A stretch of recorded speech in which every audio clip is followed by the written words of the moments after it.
doing for lunch today? Well, our specials today are blackened chicken, and it's actually right there on the board. Excuse me.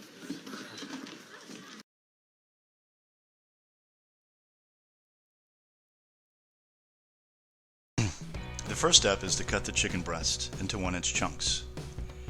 Place a raw chicken breast flat on a yellow cutting board. Then cut the chicken diagonally across the grain into 1-inch strips. Once you've done this, you will then take the strips and cut them into 1-inch chunks. You will see here Keith is using a cube stainless steel guide to make sure that his chicken chunks are consistent. Nice job, Keith.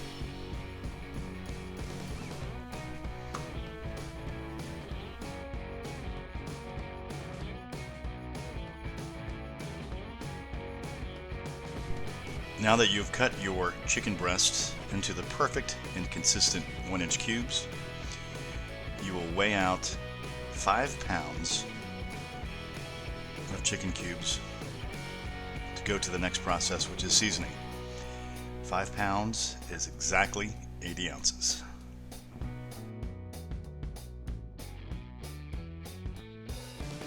On a lined sheet pan, you will sift out 4 ounces, which is a half a cup, of the Cajun seasoning. Do this by putting your seasoning in a sifter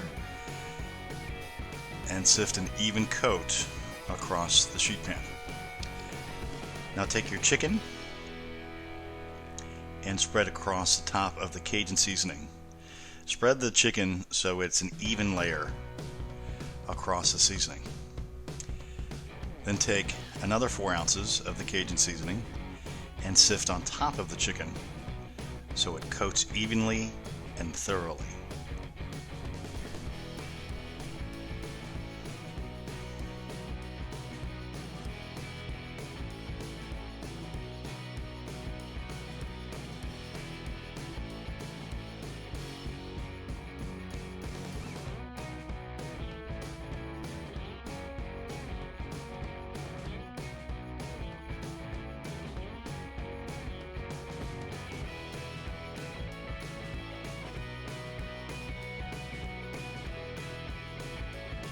The next step is to lift the chicken off of the sheet tray using the pan liner and gently transfer to a half pan.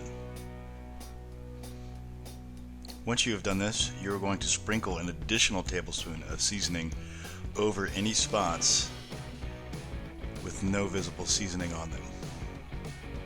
Then you'll simply place the chicken in a refrigerated grill stand or walk-in cooler until needed for service.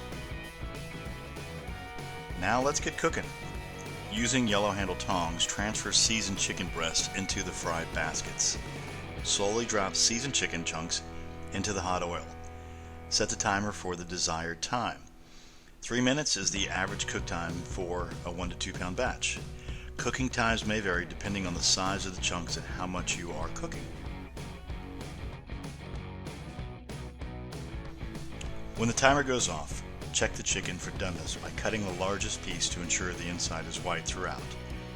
Any pink inside means the chicken is not fully cooked, such as this piece here. If the chicken is not done, cook the entire batch for additional 15 to 30 seconds and check again. Once the chicken is finished, lift the fry basket from the oil and allow it to drain for 15 seconds. Check one more time to make sure the chicken is perfectly cooked throughout.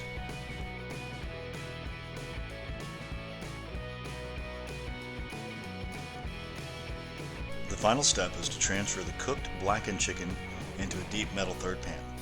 Add 1 tablespoon of water to the pan to retain moisture.